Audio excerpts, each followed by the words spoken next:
Good morning, everyone. We have the lovely Abigail joining us very, very briefly this morning. She came for a visit.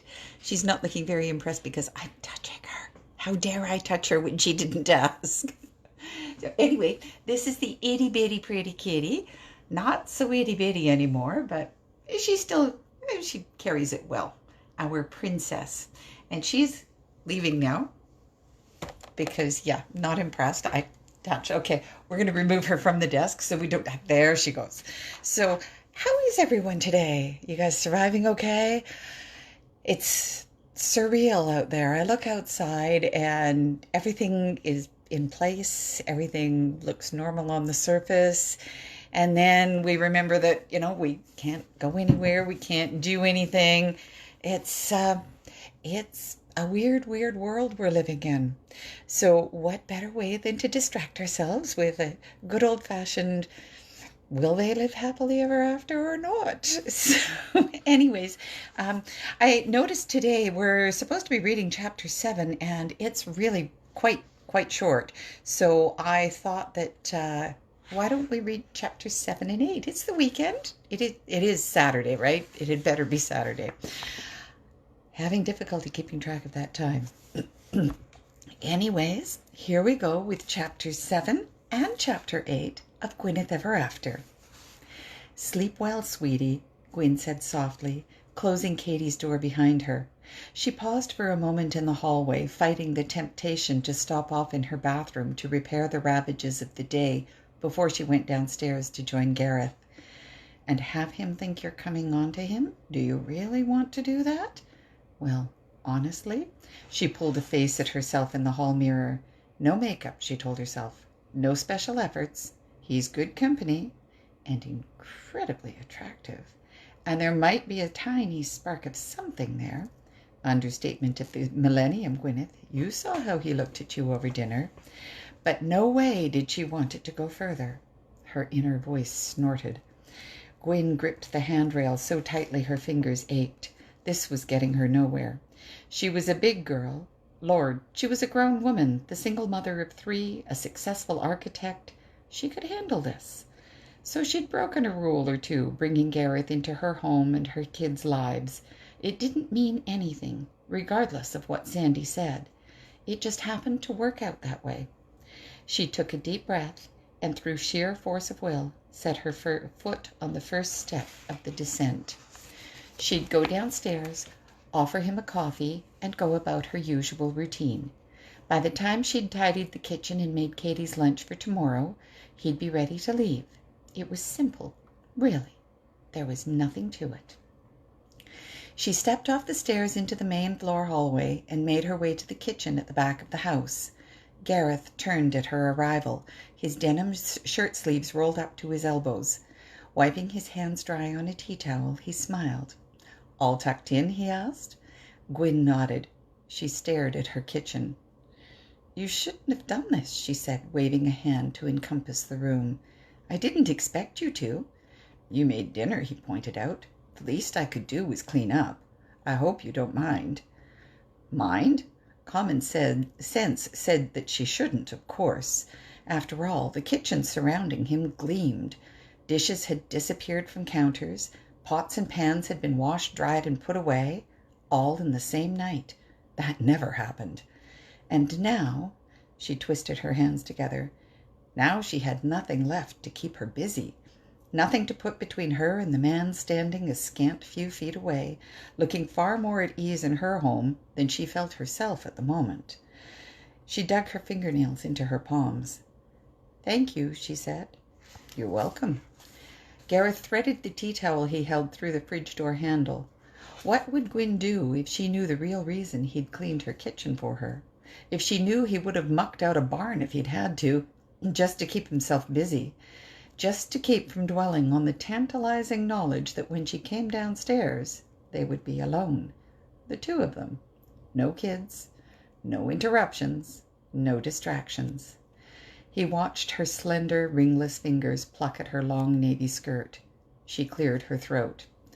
Would you like some coffee? She asked. The slight tremor in her voice told him she, too, had felt the tension kick up a notch between them. I'm fine, thanks. He should leave.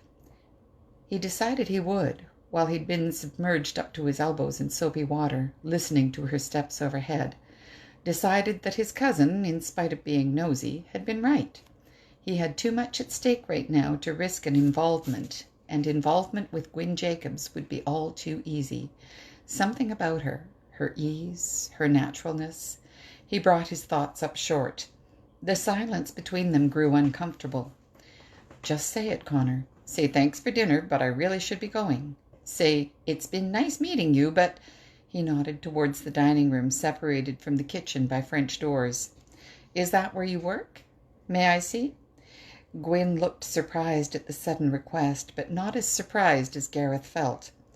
That wasn't anything near what he'd intended to say. Still, he supposed it wouldn't hurt to have a quick look around, for the sake of politeness, of course, before he left. He followed her to the French doors. She opened them and flicked on a light switch, then stood aside. Gareth stepped past her and paused in the doorway, hands tucked into jeans pockets, surveying the room. Books were stacked across nearly every surface. Rolls of papers sat in the corners and filled boxes underneath tables, and he couldn't see so much as a square inch of either desk or tabletop under the clutter strewn across them. Given the order he'd seen in the rest of her house and the obvious routine of her family, the utter chaos startled him. He looked down at her. I suppose you're going to tell me that this is organized, he said, making no effort to hide a grin. Of course it is. A roll of papers, unbalanced by the draft from the open door, slid off the long work table along one wall and dropped to the floor with a hollow thud. Gwyn's lips twitched. Sort of, she added. I know where most things are, anyway. Gareth crossed the room, stooped, and picked up the roll. May I? He asked, holding it up. She shrugged, and he set the papers on the table as he unrolled them. Is this something you're working on right now? Just finished, actually. It's a house for a client in Montreal. He twisted his head one way and then the other. Sorry, a little bit of a catch in my throat today. It looks like it's written in a foreign language, he said at last. You actually know what all this stuff is? She nodded. How long have you been doing this? Almost 10 years. I worked for a firm in Ottawa before I had Katie, and I've worked from home ever since. Is it all computerized? He flipped through the sheets one by one. Most of it, yes. I still do my preliminary sketches by hand because I think more creatively with a pencil than I do with a mouse, but I use CAD for drawing up the actual plans. CAD? Computer-aided design. So you do the designs and then have someone print them for you? Gwyn shook her head. I have my own plotter. She pointed across the room at a machine sitting on a table of its own. It's kind of a specialized printer. Gareth re-rolled the house plans, set them back where they'd started out, and strolled across to examine the plotter. It looks expensive. Think second mortgage, Gwyn said dryly. I bought it 3 years ago and it cost me a fortune, but it was worth every penny. Gareth straightened. Aren't you afraid your kids will total it? He asked over his shoulder. This room is off limits on pain of lifetime exile to a bedroom. No one is allowed to so much as sneeze in here. Gwyn wandered over to join him as he studied the paper taped to the table. That's a veterinary clinic I'm working on for a client in Buckingham, about a half hour from here. You don't specialize then? In houses, yes. But I designed Dr. Maurier's house for him a couple of years ago, and he asked me to take on this too. Normally I'd say no to a commercial building, but Jean-Paul can be very charming when he wants to something. Gareth's gut twisted at the thought of her finding another man charming. Be polite, he reminded himself, and then leave. He re-rolled the papers. How many projects do you have going at once? As many as I can juggle without dropping too many balls. I don't like to take on more than 3 or 4 at a time, but a lot depends on the deadlines, and I don't like to take on just one at a time because the income is too staggered that way. Gwyn reached past him for a sketchbook. Her hair brushed against his shoulder and a strand remained clinging to the denim of his shirt sleeve. Gareth clenched his jaw. Right now I have this clinic, she nodded at the partial drawing on the board, plus a townhome infill project, and this. She flipped open the book and handed it to him. He studied it, admiring the detail and the obvious complexity. She really was very good. It's huge. What is it? An apartment building? A single-family dwelling, believe it or not. 13,000 square feet. Anyone who builds something that big has way too much money, in my opinion, but she stopped suddenly and wrinkled her nose. Please tell me I didn't just insult you. Gareth set the pad on the work table. 3-bedroom flat in London, he said. Big, but not nearly that big. Thank heaven. Some of my best friends would fall into the too much category, however, he added, tongue-in-cheek. Oh. He decided that the tinge of color in her cheeks suited her, and that he ought to find something else to think about. He pointed to a framed sketch hanging over the desk. What's that? It's the addition to this place, the sitting room off the kitchen.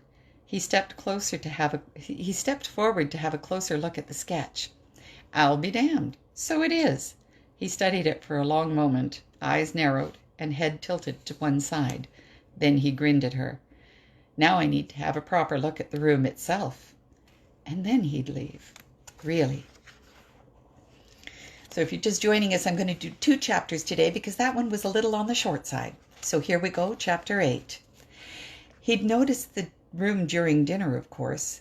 Only a few feet from the kitchen table, and elegantly designed even to his untrained eye, it would have been hard to miss.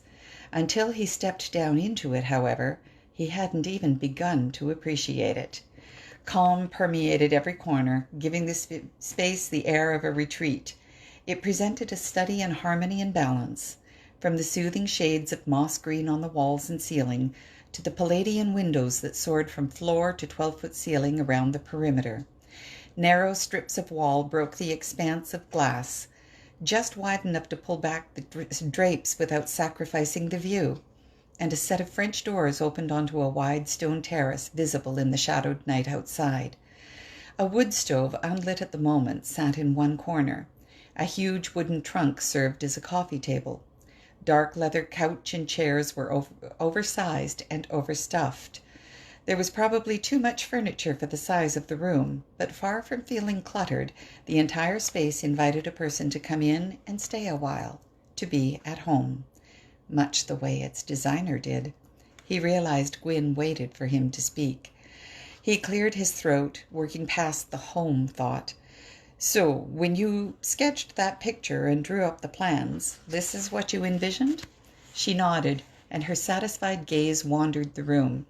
Exactly this, she said. I'd sat inside this space 1,000 times before I ever hired a contractor. Then I'll say it again. You're very talented. She gave him a pleased smile. Thank you. I'm glad you like it. Are you sure you don't want coffee or tea? I can plug the kettle in while I make Katie's lunch for tomorrow. A clock in another room chimed a distant 8 o'clock. Gareth glanced at his own watch for confirmation of the time and looked askance at her. I'm not intruding? You said you work in the evenings. Nothing that can't wait until tomorrow. I may even be a little ahead of schedule at the moment, though I'll probably jinx myself by saying so. You're welcome to stay for a while. He thought of the cluttered work desk and knew she lied. Knew, too, that he would accept even as he went through the entire list of reasons he shouldn't. It wasn't a real involvement, he told himself, just a brief interlude, a moment of peace in a currently insane life. Surely not even the jaded Sean would begrudge him that. All right, coffee would be nice then. And it was. Very nice. At first, Gwyn wasn't sure about the wisdom of her invitation. While she made Katie's lunch and tried very hard to keep the flutters in her belly to a minimum, her gaze wandered again and again in Gareth's direction as he flipped through her music collection. He'd left his hair loose tonight. It gave him an unruly, untamed air, in sharp contrast to the sleek, pulled-back look of the night before. In fact, everything about him was different. And as mouth-parchingly handsome as he'd looked in his sports jacket and slacks dinner attire, jeans and an untucked denim shirt were proving 100 times more dangerous. Gwyn swallowed and pressed the lid of the plastic sandwich box into place. His appearance was only the beginning. Far more unsettling was the comfortable way he'd fit into the family dynamic. From the moment he'd walked in the front door, he'd been so natural with the kids, so at ease with tuna casserole and bagged salad. And he'd cleaned her kitchen. How many real men cleaned a woman's kitchen on their second date? That, she decided, was the real problem. She stuffed a handful of baby carrots and some celery sticks into a plastic container and pressed on that lid. Gareth Connor wasn't real. He was a fantasy come into life for a brief time, and that was all.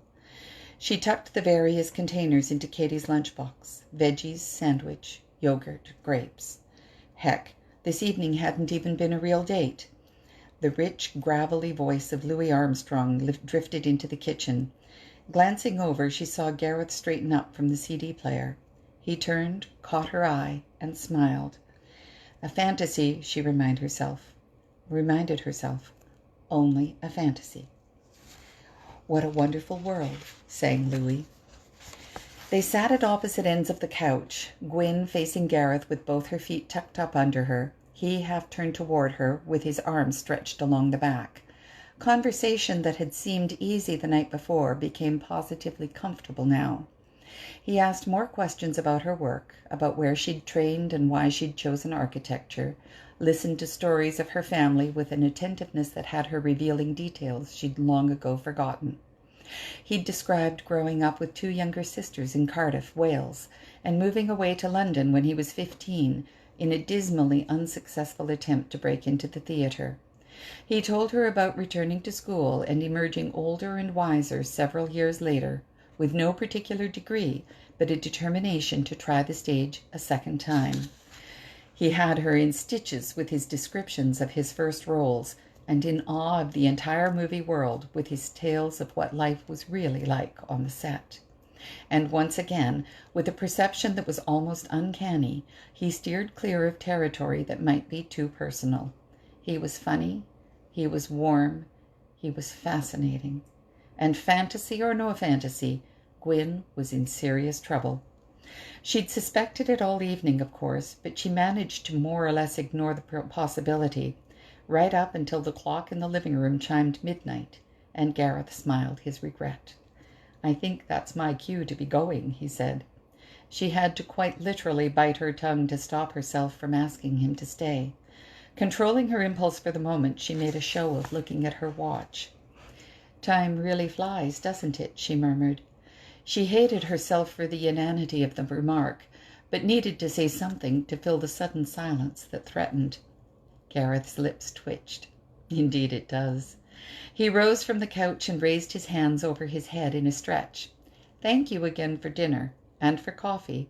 I hope I didn't keep you from anything too important." Gwyn didn't think much could be more important than watching a thin denim shirt strain across a broad chest, but neither did she think it wise to say so. She simply smiled and shook her head. "Nothing at all," she said, hoping he wouldn't hear the slight strangulation in her voice. She uncoiled her feet from beneath her and leaned forward to put her mug on the trunk. When she straightened up, she found Gareth's hand extended to her. She hesitated, exhaling shakily. Then she put her hand in his and let him pull her to her feet, inches away from the broad shoulders she'd just admired, along with all the rest of him. No amount of reasoning with herself could make her raise her gaze to his. Long seconds ticked by, alive with electric expectation. Gareth cleared his throat. "I should go," he said, his voice husky. A tremor twisted through Gwyn's belly. She stared at a button at eye level on his chest, the one that marked the beginning of an open V and exposed a glimpse of dark, curling hairs. "I know." Gwyn. She inhaled sharply at the rough sound of her name. Gareth's fingers tightened for an instant on her own, then began a slow slide up her arm to her shoulder, around to the nape of her neck. She closed her eyes. A strand of hair, not her own, brushed her cheek. "Mummy, my head hurts." It took a moment for the whimper to penetrate, another moment for the world to steady itself enough that she could step away from Gareth's hand and not fall over. Maggie stood by the end of the couch, rubbing her eyes and swaying on her feet. Gwyn's heart sank as a single glance took in her daughter's abnormally flushed cheeks. Crouching down, she held out her hands. "Come here, sweetie." Gareth guided the little girl past his own feet until she'd reached Gwyn. Then he sat on the edge of the couch. "Is she all right?" Gwyn swept a damp lock of hair away from Maggie's forehead and folded her daughter into her arms, where she nestled listlessly, her hot face pressed into the crook of Gwyn's neck. "She has a fever," she replied. "Is it serious?" "I doubt it. It could be the start of a cold, or it could disappear by morning. We'll have to wait and see." "Can you give her something?" Gwyn shook her head. "Not just yet. I'd rather let it run its course as long as she's not too uncomfortable. I'll bring her into bed with me for the night." A sudden flash in Gareth's expression swept away the remainder of her words. Whatever it was disappeared again so quickly she felt sure she'd imagined it. She grimaced, inspired by her own frustration, no doubt. "Can I do anything for you before I go?" Gareth asked. "Thanks, but we're fine. Shall I see myself out, or do you have to lock the door?" "I have to lock." With Maggie cradled in her arms, Gwyn rose to her feet and led the way through the house to the front door. She waited while Gareth put on shoes and coat. Then she attempted a smile, not quite certain how to behave after what had almost happened. Gareth took away the guesswork, along with her breath. First he stroked Maggie's head, and his voice, soft, said, "Feel better soon, Maggie." Then he stepped close to Gwyn, tipped up her chin, and brushed his lips across hers, feather light. "I'll call tomorrow," he said, "to see how Maggie is." Then he left. And that's it. We're on to chapter 9 tomorrow. We're making huge progress. We're going to run out of story pretty soon, people. Probably run out of story before we run out of pandemic, unfortunately. But, who knows? I might be inspired to just continue on in the series if you guys are all willing to follow along and interested. In the meantime, we have a somewhat cloudy, somewhat sunny, occasionally the sun peeps through kind of day. At least it's not raining, and I can get outside to do a little bit of yard work. Apart from that, still laid up with a bit of a sore back, so I'm not going to do too much. My husband offered to do the vacuuming today. I'll take him up on that. I did not re-injure myself getting my toothbrush out this morning, so that's good news. And that's about it. I'd love to hear what you guys are up to. It's really hard to have big plans for the weekend these days, isn't it? Not much else. Very little else happening. Look after animals. Probably do a bit more crochet. Ooh, I got an order of yarn in the mail yesterday, and I'm very excited because I have a couple of very fun projects on the go for my new not yet arrived grandbaby. My daughter was due on the 31st of March, and she's getting rather impatient. I remember that feeling. I remember those days. She would love to have this baby come. I would love to have this baby come. We're hoping everything goes smoothly. We'll be meeting him, and it will be a him, according to all the ultrasounds.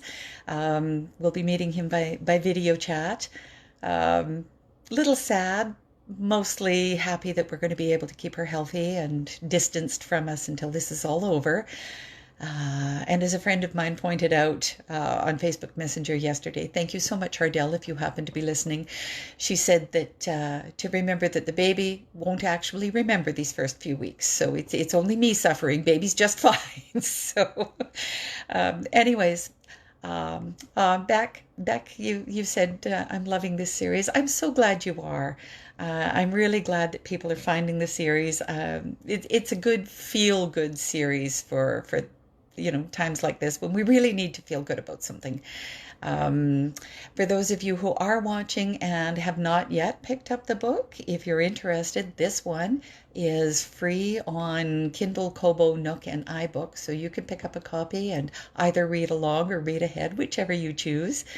And I will be back tomorrow morning, 8 o'clock, and I'll have another chapter for you. We're on to chapter 9 tomorrow. So have a wonderful day, everybody. Stay safe, stay healthy, stay sane. Stay strong. Okay? Take care. Bye.